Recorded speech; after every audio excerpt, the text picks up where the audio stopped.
que le pregunte al Consejo Nacional Electoral si la campaña del 2010, todas las cuentas ya están caducas. Presidente pide levantar prescripción de cuentas de la campaña de 2010. Magistrados del Consejo Electoral hablan sobre petición del presidente. Fiscal arremete contra la clase política. No más proyectos anticorrupción, dice. A juicio Francisco y Catalina Uribe Noguera por manipular escena del crimen de Juliana Zamboní. Reaparece Piedad Córdoba y denuncia nuevas amenazas en su contra. Reserva Federal aumenta en 1/4 punto las tasas de interés. Mónaco sin Falcao vence al City y avanza en la Liga de Campeones. Luto en el boxeo. Un infarto acabó con la vida de Rodrigo Rocky Valdés.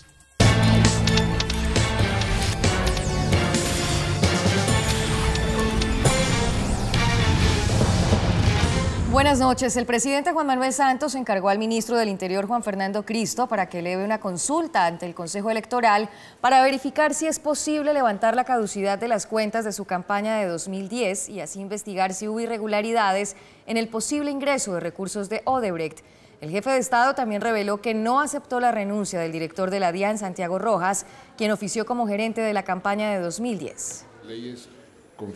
Así lo pidió el presidente Juan Manuel Santos luego de posesionar a Gerardo Hernández como nuevo integrante de la Junta Directiva del Banco de la República. Le he pedido al ministro del Interior que le pregunte al Consejo Nacional Electoral si la campaña del 2010, todas las cuentas ya están caducas y si se puede levantar esa caducidad. Le dije al ministro que hiciera esa consulta al Consejo Nacional Electoral para que todo quede aclarado a la mayor brevedad posible. El jefe de Estado también dijo que no le acepta la renuncia que le pidió Santiago Rojas, actual director de la DIAN y quien fue su gerente de campaña en el año 2010. El doctor Santiago Rojas me renunció por el lío de los afiches en la campaña del 2010, pero el doctor Santiago Rojas no tiene ninguna responsabilidad. Yo creo en su integridad, he trabajado con él hace 25 años y yo no le voy a aceptar esa renuncia. Por supuesto le estoy diciendo que colabore con todas las autoridades para que eso quede esclarecido, que él no tuvo ninguna responsabilidad y que no sabía de lo que se estaba sucediendo. Estas dos declaraciones del presidente se deben a toda la polémica que generó Roberto Prieto, quien trabajó en la campaña Santos 2010, el cual acepta que recursos de Odebrecht financiaron la compra de unos afiches. Por su parte, los magistrados del Consejo Electoral, Alexander Vega y Armando Noboa, aseguraron que aunque es una buena señal que el presidente Juan Manuel Santos busque levantar la prescripción de las cuentas de la campaña de presidente 2010, la decisión final está en manos del magistrado investigador, es decir, Carlos Camargo. El presidente del Consejo Nacional Electoral aseguró que, aunque bajo la ley las investigaciones por la campaña presidencial de 2010 ya caducaron, será el magistrado investigador el que defina si se pueden reabrir los procesos en este caso. Esto luego de las declaraciones del gerente de la campaña de 2014, Roberto Prieto, en el sentido que sí se aceptó ayuda de la multinacional Odebrecht para la campaña donde ganó el presidente Juan Manuel Santos por encima de su rival Antanas Mockus. Hoy se tomó la decisión que se van a acumular las quejas que se han presentado sobre las campañas del año 2010 de Santos presidente y un ponente determinará si se aplica o no la caducidad de acuerdo a la ley. Sobre ese caso, pues el ponente deberá presentar el informe a la sala si por el tiempo se da lugar al fenómeno de la caducidad. El magistrado aseguró que los nuevos hechos son relevantes, pero las investigaciones en este caso solo las decidirá el magistrado investigador. Es que acá hay que diferenciar el fenómeno de la prescripción con la caducidad. Ni el presidente ni cualquier candidato puede renunciar a la caducidad. La caducidad es un fenómeno que da al Estado la imposibilidad de iniciar una acción después de que se ha dado el tiempo. Renunciar a una prescripción acá no es posible porque acá no se aplica el fenómeno de la prescripción, sino la caducidad es un fenómeno que se le da al Estado para investigar. Entonces no es loable ni que el presidente ni ningún candidato pueda renunciar a ella. De otra parte, el también magistrado del Consejo Nacional Electoral, Armando Noboa, dijo que sería un buen mensaje que el presidente Juan Manuel Santos decida levantar esta prescripción en aras de la transparencia. En aras de encontrar la verdad de lo ocurrido y como lo ha señalado el señor presidente, él dentro de sus digamos valoraciones y sus convicciones democráticas podría hacer alguna manifestación en esa dirección. Si sirve renunciar a la prescripción para conocer toda la verdad, yo creo que es un buen es un buen mensaje para el país. El presidente ha dicho que quiere que todo el mundo conozca la verdad. Todos queremos conocer la verdad, pero lo importante es que en algún momento tenemos que conocer la verdad. Asimismo, las investigaciones por las posibles donaciones de la multinacional Odebrecht a la campaña presidencial de 2014 continúan en la corporación. El Partido Verde Colectividad, que perdió las elecciones presidenciales en 2010, dijo que su derrota fue una tumbada de la campaña del presidente Juan Manuel Santos, luego de las revelaciones del gerente de la campaña de 2014, Roberto Prieto, quien aceptó que sí ingresaron recursos de Odebrecht. El Partido Verde asegura que su candidato en 2010, Antanas Mockus, quien luchó por la presidencia de la República frente al candidato del expresidente Álvaro Uribe, Juan Manuel Santos, perdió por la ilegalidad de estos últimos. Sí, ha quedado evidente que aquí hubo un fraude electoral en el año 2010, que significó que nos tumbaron las elecciones presidenciales, cuando el presidente Juan Manuel Santos era además el candidato presidencial del entonces presidente Álvaro Uribe Vélez. Estaban unidos el santismo y el uribismo, y entre esas dos fuerzas políticas que hoy están enfrentadas, pues recibieron una financiación desproporcionada, una financiación ilegal por parte de la firma Odebrecht, como ha quedado prácticamente demostrado. La colectividad, que se siente asaltada en su buena fe, asegura que se violaron flagrantemente las leyes al no declarar los recursos obtenidos por Odebrecht, como lo aceptó Roberto Prieto en recientes declaraciones. Se violaron los topes, se recibió financiación de una empresa extranjera, se engañó a la autoridad electoral con la presentación de las cuentas y de las contabilidades, y las fuerzas políticas que respaldaron esa candidatura no han asumido su responsabilidad política en estos hechos.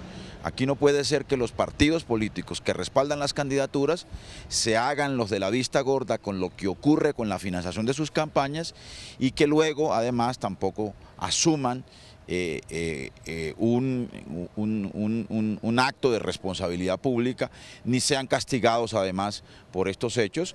El Partido Verde asegura finalmente que con las actuales reglas electorales, las mañas, la corrupción y el clientelismo no hay garantías suficientes para las elecciones de 2018. Y hoy fue presentada la primera denuncia penal por las revelaciones de Roberto Prieto, exgerente de la campaña Santos Presidente, a la que ingresaron dineros de la multinacional brasileña Odebrecht. Para el presidente de la red de veedurías, la posible falsedad, concierto para delinquir y enriquecimiento ilícito en el que habría incurrido el comité de la campaña Santos Presidente está vigente. Por eso denunció ante la Fiscalía el ingreso de dineros de Odebrecht para imprimir 2 millones de afiches para la campaña del presidente Juan Manuel Santos en las contiendas presidenciales de 2010. Las irregularidades en materia electoral son múltiples. De un lado está prohibido que una persona jurídica haga donaciones a una campaña. En segundo lugar, que se hiciera por una firma extranjera. Está absolutamente prohibido. Y en tercer lugar, que con estos dos elementos se superaron los topes señalados para ese certamen electoral en más de 700 u 800 millones de pesos. La denuncia se fundamentó en la confesión de Roberto Prieto, exgerente de la campaña, que dijo en Blue Radio que se trató de una operación irregular. Se trata de una prueba reina, una prueba plena de responsabilidad y del error. Él mismo confesó que había materializado esa conducta y además que era irregular. Más aún, señaló que otros miembros de la dirección administrativa financiera de la campaña tenían conocimiento. Luego está plenamente demostrado, sumado al hecho de que la operación se materializó en efecto, es decir, el contrato para esa publicidad se realizó, las operaciones de ingreso de dinero desde Panamá a Colombia. Para el presidente de la red de veedurías, la Fiscalía debe abrir, con base en esta denuncia, investigación formal a Consuelo Caldas, Juan Claudio Morales, Orlando Sardi y Santiago Rojas, también a Otto Rodríguez, su exesposa María Fernanda Valencia, cuya empresa en Panamá contrató los afiches con Odebrecht. En Barranquilla, el fiscal Néstor Humberto Martínez criticó a la clase política por la falta de eficacia y decisión para combatir la corrupción. El fiscal general de la Nación, Néstor Humberto Martínez, pronosticó que a raíz del escándalo Odebrecht, una lluvia de proyectos de ley contra la corrupción cursarán en el Congreso de la República. Ya verán ustedes, ahora que se inicia las sesiones ordinarias del Congreso de la República, el día de mañana, 16 de marzo, la avalancha de proyectos de ley en materia de corrupción. Y lo único que no necesitamos son más leyes. para combatir la corrupción en Colombia. Lo que necesitamos es más eficacia y decisión política para combatir la corrupción. Encuéntrese donde se encuentre, sin ningún tipo de privilegios, sin ningún tipo de miramientos, como lo está haciendo la Fiscalía General de la Nación a lo largo de todo el territorio nacional. Dijo, sin embargo, que la Fiscalía daba un mensaje de tranquilidad al país alrededor de las investigaciones que está haciendo en su lucha contra la corrupción. Porque existe hoy en el ánimo de la nación una cierta abulia, un cierto desconsuelo, que ha llevado a algunos detractores de la acción de la justicia a decir que entre más se avance por parte de la Fiscalía y la Justicia en develar la corrupción que está aconteciendo a lo largo de la nación, vamos a incendiar el país entero. Y sobre las cenizas de la democracia, se dice, van a emerger las voces de sectores que de alguna manera expresan una indignación nacional y un populismo democrático. Y al amparo de esos señalamientos, ¿qué es lo que se quiere?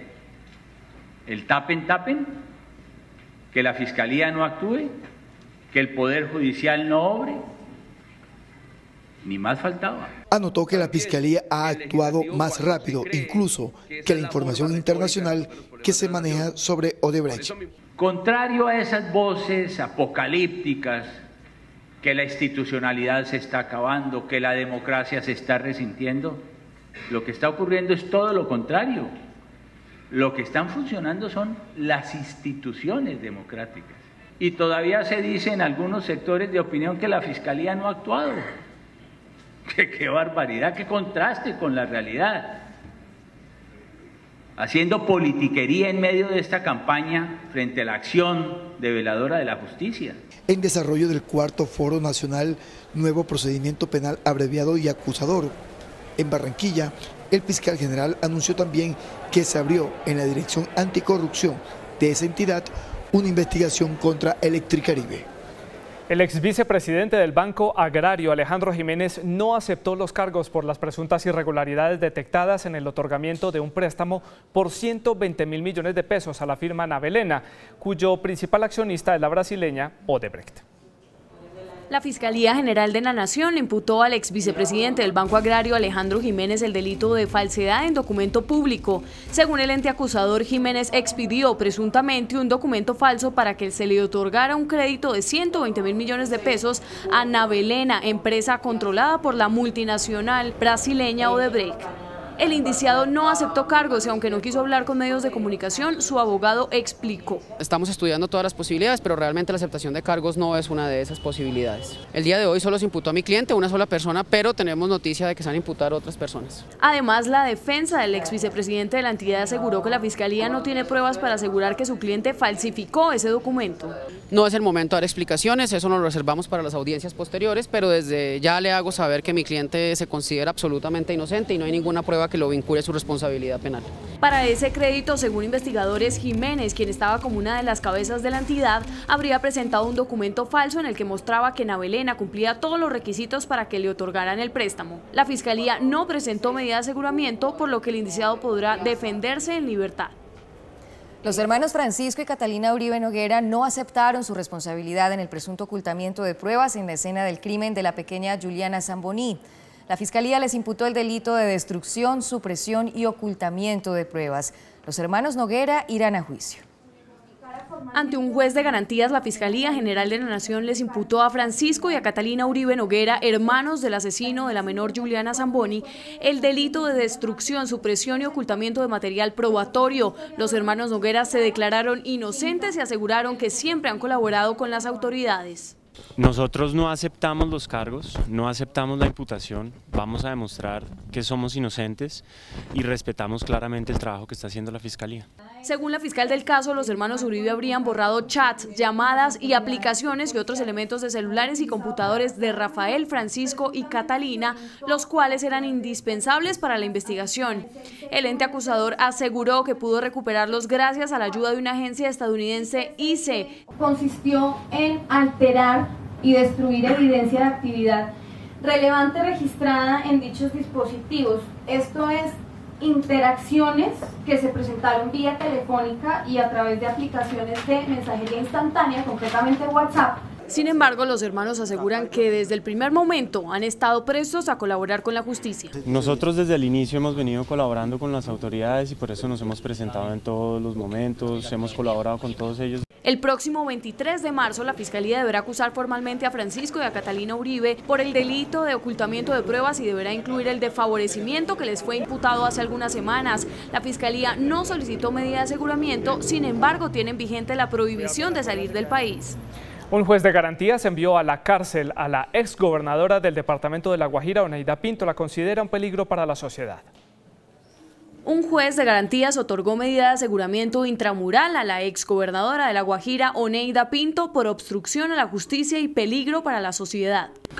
Es la solicitada por parte de la Fiscalía en establecimiento de reclusión que señala el artículo 307, literal A, numeral 1 del Código de Procedimiento Penal, esto es, en establecimiento carcelario, para garantizar los fines constitucionales que se han indicado de riesgo de obstrucción a la justicia y el riesgo para la comunidad.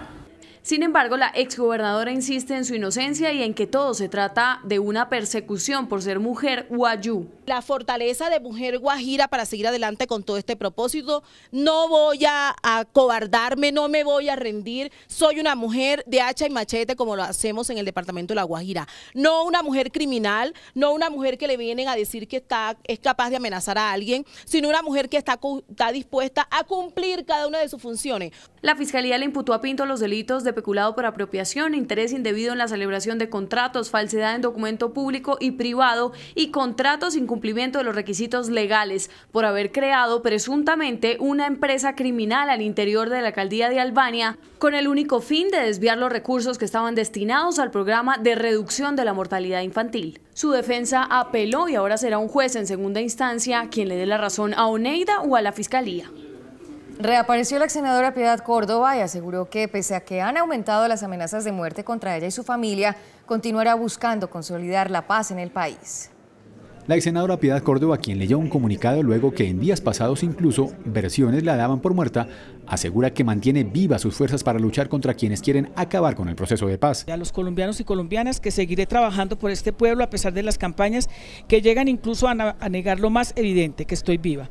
Este tipo de intoxicaciones continuarán y se intensificarán, pero no lograrán su propósito. Todo lo contrario, cada ataque demuestra que somos la respuesta para una Colombia justa, equitativa, digna, en la que haya un sitio para todos y todas. Nos temen y por eso nos atacan.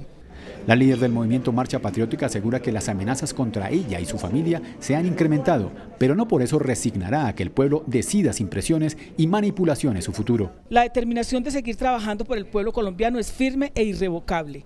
Nada nos detendrá, ni las amenazas ni las falsedades. Sabemos que vendrán otras mentiras, nos acusarán de cualquier cosa. La difamación es su arma, la verdad es la nuestra es la verdad, y con ella y por ella seguiremos trabajando.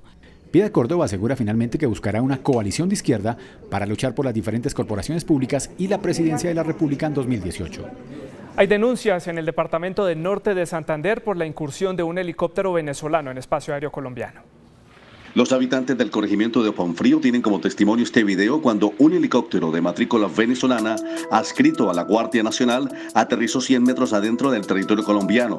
Versión que confirma el alcalde del municipio de Villa del Rosario, Pepe Ruiz. Sí, el helicóptero aterrizó efectivamente en territorio colombiano, cerca de una arrocera, en una finca. Nosotros estuvimos ahí mirando el lugar donde aterrizó, fue una forma muy rápida, el helicóptero llegó, aterrizó, recogió 2 personas. Los uniformados venezolanos venían expresamente por 2 personas que estaban esperando la aeronave en una finca arrocera del corregimiento Juan Frío. Pero fue una operación muy rápida donde recogieron a esta persona y el helicóptero aterrizó nuevamente en Venezuela, que es muy cerca a la frontera, que se ve desde el sector de Juan Frío, donde la gente dice que se subieron otras 2 personas y ahí sí el helicóptero tomó vuelo hacia el interior de Venezuela. Estos incidentes de presencia de autoridades venezolanas a lo largo de la frontera del norte de Santander con el vecino país son permanentes, pero las reclamaciones de Colombia no se han hecho sentir, según las comunidades afectadas. En un insólito hecho de intolerancia, un trabajador de una empresa de servicios públicos en La Guajira fue recibido a tiros por un cliente que presenta una mora en el pago. Un caso de intolerancia se registró en Riohacha cuando un operario de la empresa que presta el servicio de agua y alcantarillado en La Guajira llegó a realizar una gestión de cobro a una vivienda en esta ciudad por el atraso en una factura y el residente de la misma le disparó en 2 ocasiones con un arma de fuego. Afortunadamente los proyectiles no lograron impactar sobre la humanidad del funcionario, sin embargo el sonido de los disparos le causó una hipoacusia en uno de sus oídos. Estábamos mirando el medidor, se realizó la suspensión, llega el individuo, intercambiamos palabras, entra a su casa, saca un arma de fuego y pues yo me quedo normal mirándolo a la cara, mirando el arma para ver qué es lo que iba a hacer y él me dice esto es lo que hay que hacer con ustedes y pam pam me la suena en la cara, en el oído. Por su parte, la empresa de acueductos y alcantarillados de La Guajira rechazó el incidente e hizo un llamado a la ciudadanía para tener una actitud cooperante en estos casos. Es la primera vez después de 3 años y medio que nos sucede esto de esta forma. Realmente podemos tener improperios, amenazas verbales, pero eso no pasa de allí. Pero ya que un arma de fuego esté en la cara de un funcionario nuestro, pues es algo que es totalmente reprochable y el llamado es como a tener una actitud mucho más concertada, mucho más razonable, porque un hecho de sangre por un cobro de una factura de 40.000 pesos realmente deja mucho que desear. La persona que detonó el arma de fuego tiene orden de captura por el delito de tentativa de homicidio que no se ha podido hacer efectiva porque se desconoce el paradero del hombre. Nos vamos. Gracias por su compañía. A las 8:30 los esperamos con las claves. Hablaremos de las elecciones en los Países Bajos. Feliz noche.